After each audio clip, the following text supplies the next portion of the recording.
Coming up in this episode of PWD Allies podcast. Why do we have a premier, David Eby, that hates his province and hates his country? PWD Allies, the best disability podcast in Canada. Starring your hosts, Brent Frayne.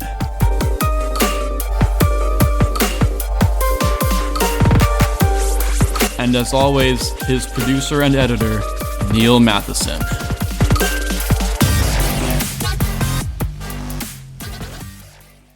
Rant and Rave is back again for 2026. Rant and Rave, everyone. Everyone loves the Rant and Rave sections. Yes, that we do here on PWD Allies podcast. Yeah, it's a very popular episode, and it's a real spicy one this time around. So, whoa, a lot of pink unicorns going to be running around today. But the Rant and Rave doesn't just stop at BC. It goes across every single province in Canada and the territories. You name it, no borders are blocked. Well, can we start with BC, though? Sure we can, yeah. I don't make it much of a secret that I don't like David Eby. I mean that's probably the worst kept secret on the podcast. Is I don't like David Eby that much. But the problem is that he's earned that dislike for me. The last soundbite that he did, he really threw Alberta under the bus, and Daniel Smith, the premier. He's saying that the Alberta is committing treason against the country of Canada. I heard about that. Yes. You know, and I know that he's a smart man. I keep saying that. You know, like I know he's a smart man, but then he says stupid crap like that, and then you really wonder about the guy, right? Because and that's the thing. Is that he doesn't like disabled people either in BC. He's proven that since he took leadership of the province. But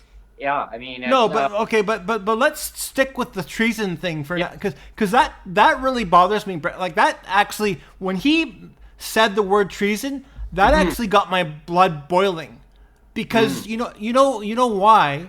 Because here's a guy, like, remember he did that interview back, I don't know, like quite a few months ago, saying all about the Indigenous reconciliation, and it was a televised interview. He was sitting down on camera, and his version of reconciliation, Indigenous reconciliation, was this. He said, "To me, reconciliation is correcting the original colonial mistake.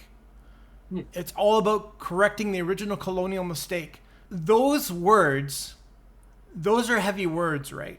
And to me, that sounds like a premier and a person and a politician that doesn't like his country or his province very much.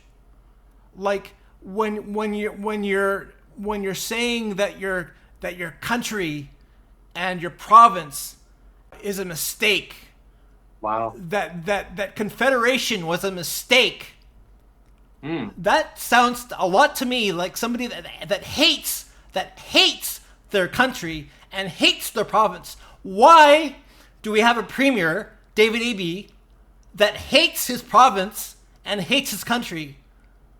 When it's about reconciliation, is about fixing the colonial mistake. Like our country, our confederation is a mistake, and BC joining the confederation was a mistake. That sounds a lot to me like treason. That is treason, Brent. Not all this bullshit about Alberta separatists. Like, I know that David Eby knows what treason is, but for him to stand up there and say, "Well, I'm the entitled idiot that knows what treason is," but yet he can blurt out of his mouth, reconciliation for me is about fixing the colonial mistake. that is somebody, to me, when you say that, you're proving to me that you hate your country and you hate your province. And why are you a premier of a province that you hate, that you have to make it, that you have to feel you have to apologize for, that our confederation was a mistake? Like, I'm sorry, we're a mistake.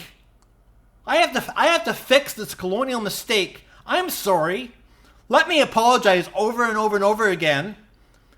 And this whole thing, like, even going back to when he did the Bill 7, like, he did the Bill 7 to ram things through, and when you ram things through, you're circumventing democracy, right? You're saying, well, democracy doesn't matter. We'll just ram it through, like, without no consultation. We'll bypass the legislature.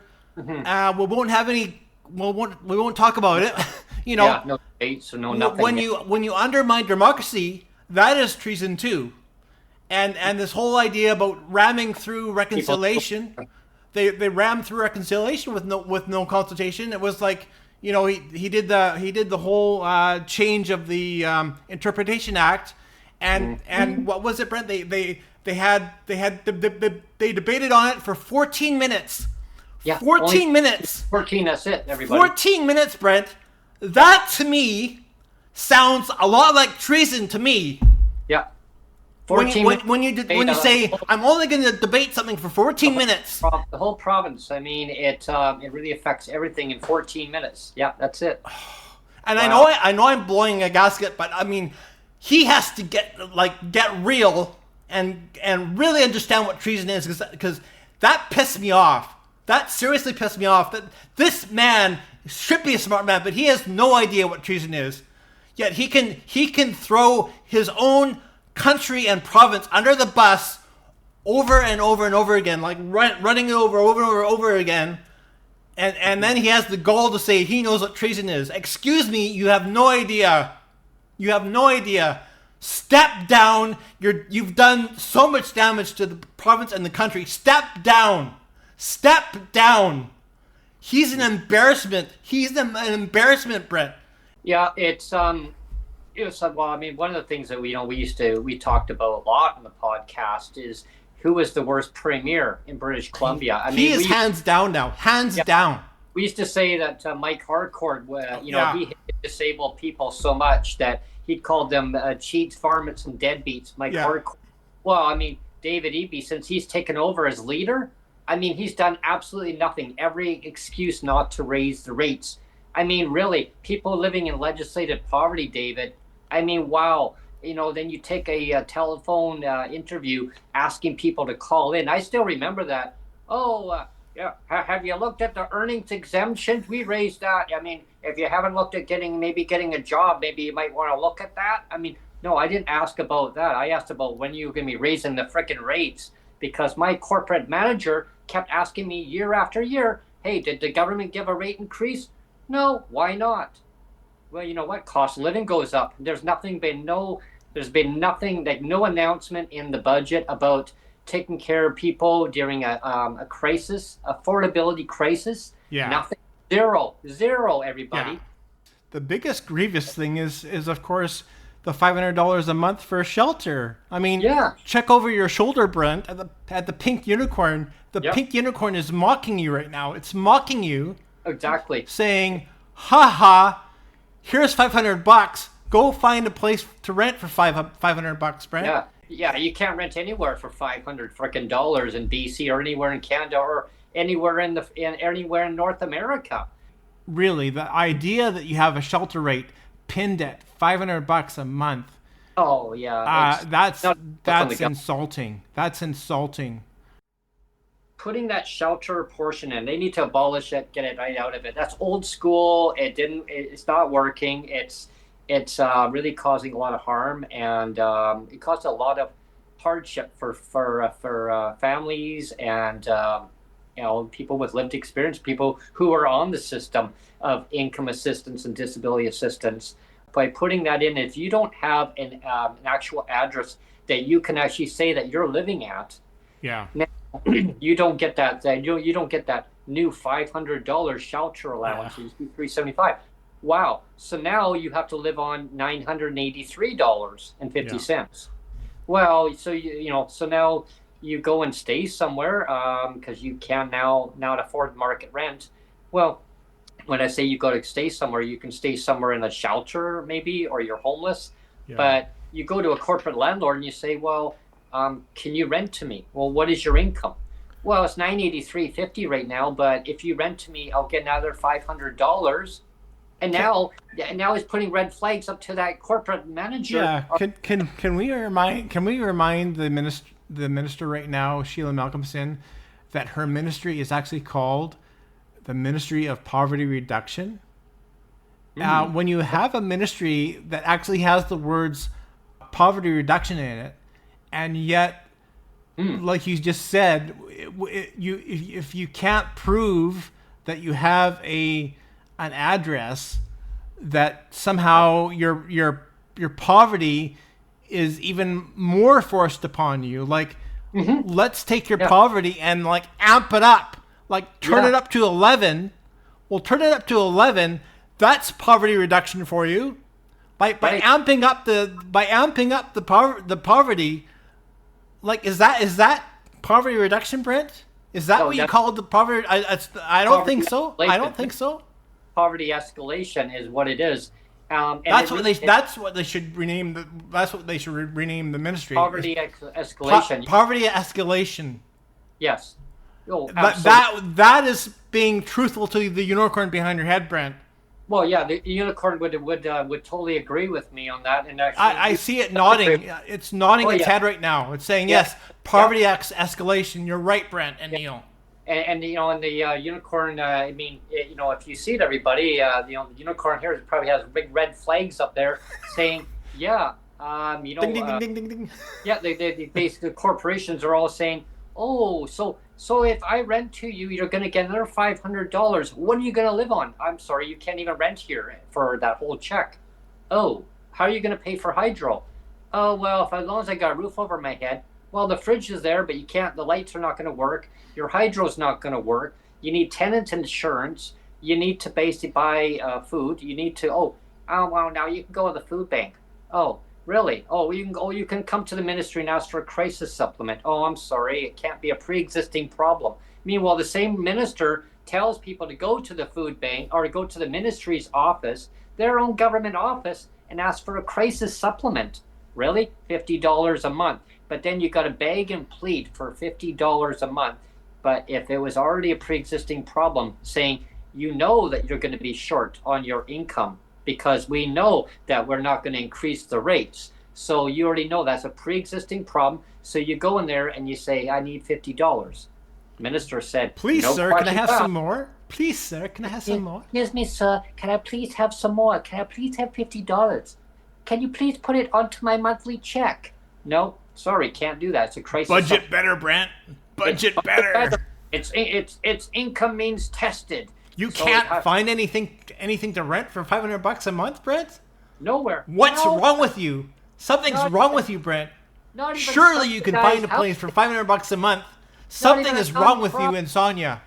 Not even a non-profit. I mean, these non-profits go for even more than that. Is rent guaranteed income?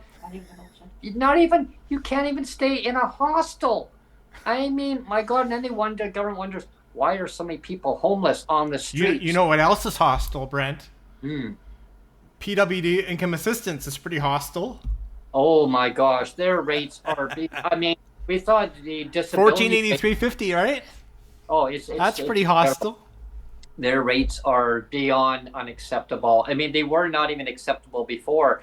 And another thing too is the government took away the disability offices and they blended them all into income assistance offices. Yeah. And then the workers at the counter, they just treat the people with disabilities like shit.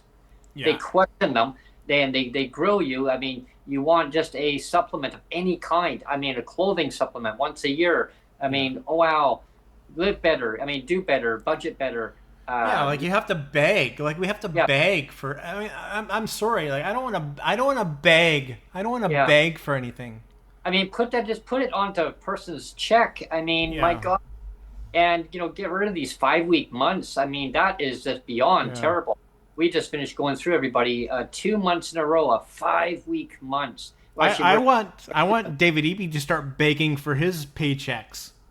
Yeah, he'll say, "Please, Neil and Brent, can I have my paycheck today?" It's like, well, gee, David Eby, do you think you've destroyed the province enough?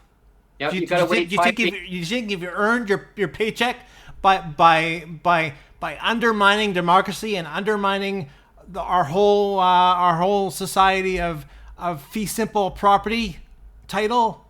Do you think you've done a good job of destroying that, David Eby? Right? Have you earned your paycheck, David Eby, by destroying the province?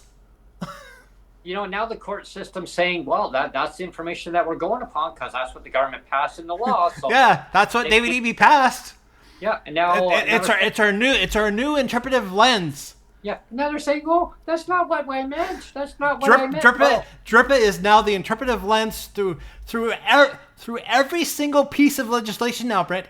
Every single piece of legislation that passes through the legislature has to honor that interpretive lens. Right. Any law, everybody. Any law. It's not just housing. Any law. That sounds like you've completely pooched. You've completely pooched democracy in this province.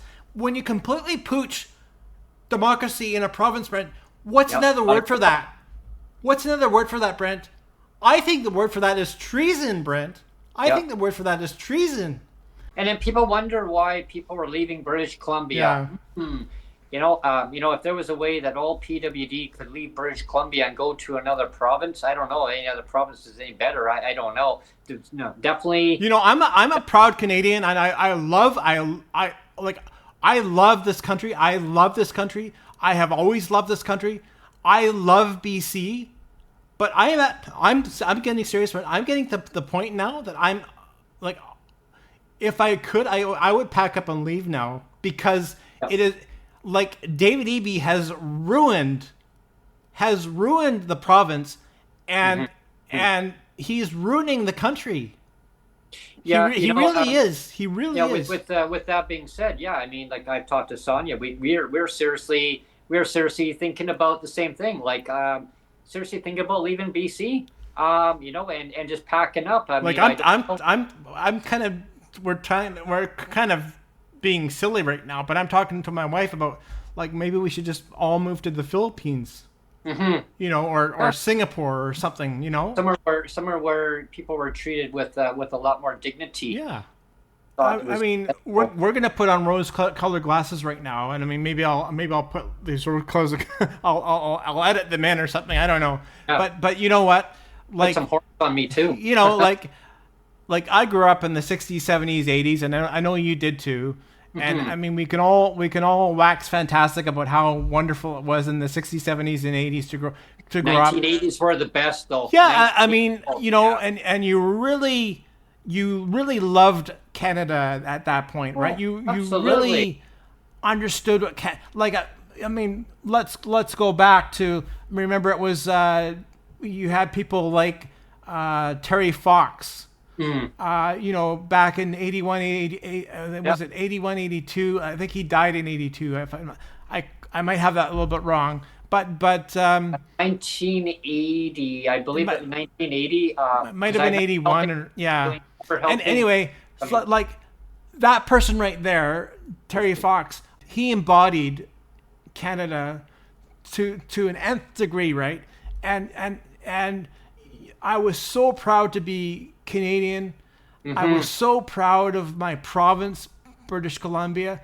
And I mean, slowly over time, you can sort of see eroded away. Things slowly eroding away. But let's put a pin in this and realize that when John Horgan became premier of this province, I was hopeful, and I think a lot of people were hopeful. Whether you had a disability or not, I think there was a lot of hope. I really saw John Horgan as this kind of everyman that had very strong morals. He's a Christian man. He had very strong morals, and he didn't hide from them. John Horgan ran on his morals, ran on his upstanding, he was an upstanding human. He wanted to see the province succeed. And best way he could, yes.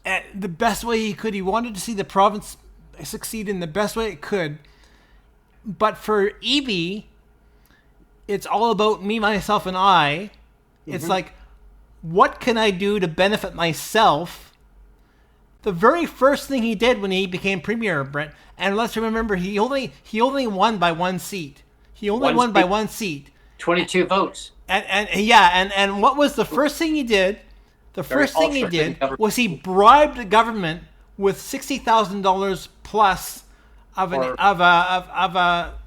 an increase in salary for the MLAs. Yeah, for the MLAs, and then he doubled down on it by having them sign NDAs, non-disclosure agreements. So he wasn't somebody that stood on his record. He wasn't somebody that stood on his record and his morals. He was standing on the fact that, well, I have to bribe my MLAs. I have to bribe my MLAs with a salary increase of $60,000 and an NDA to make sure that I keep everybody in line, because I'm not confident in my ability to lead this country or to lead the province. I have to bribe people to convince them that I know what I'm doing. He was only concerned about himself. It was all about me, myself, and I. I only care about me. Let's remember, Brent, if he cared about the province, if he cared about the country, he wouldn't talk about fixing the colonial mistake. He wouldn't throw his own country under the bus and say that our confederation was a mistake. Wow. You don't say crap like that unless you're a man wanting to commit treason. Unless that's the case, Brent, unless you want to be a man, a politician committing treason, you don't say you're all about fixing the colonial mistake because this our country and our province was a mistake. Right? Right. And and that's going back to about people with disabilities. I mean, were we a mistake there, David? Well, I think so. I think we're all a mistake. I think we should all just take MAID. We should just line up and take MAID, Brent. Yeah. I mean, we're born with the disabilities. I guess I was a mistake too of being a citizen. We're all mistakes. President of BC, and I guess every single citizen, every single BC citizen is also a mistake because we're not allowed to own property anymore. Right. And we weren't even allowed to know that all of this stuff was going. It was all done in secret, Brent.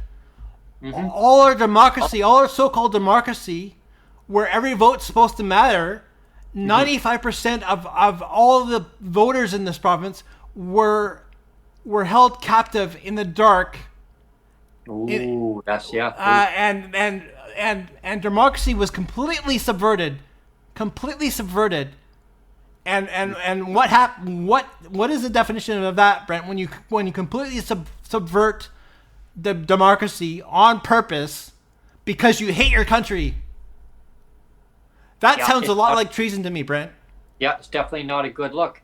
It's definitely not the BC. This is not the BC that I grew up in. Yep.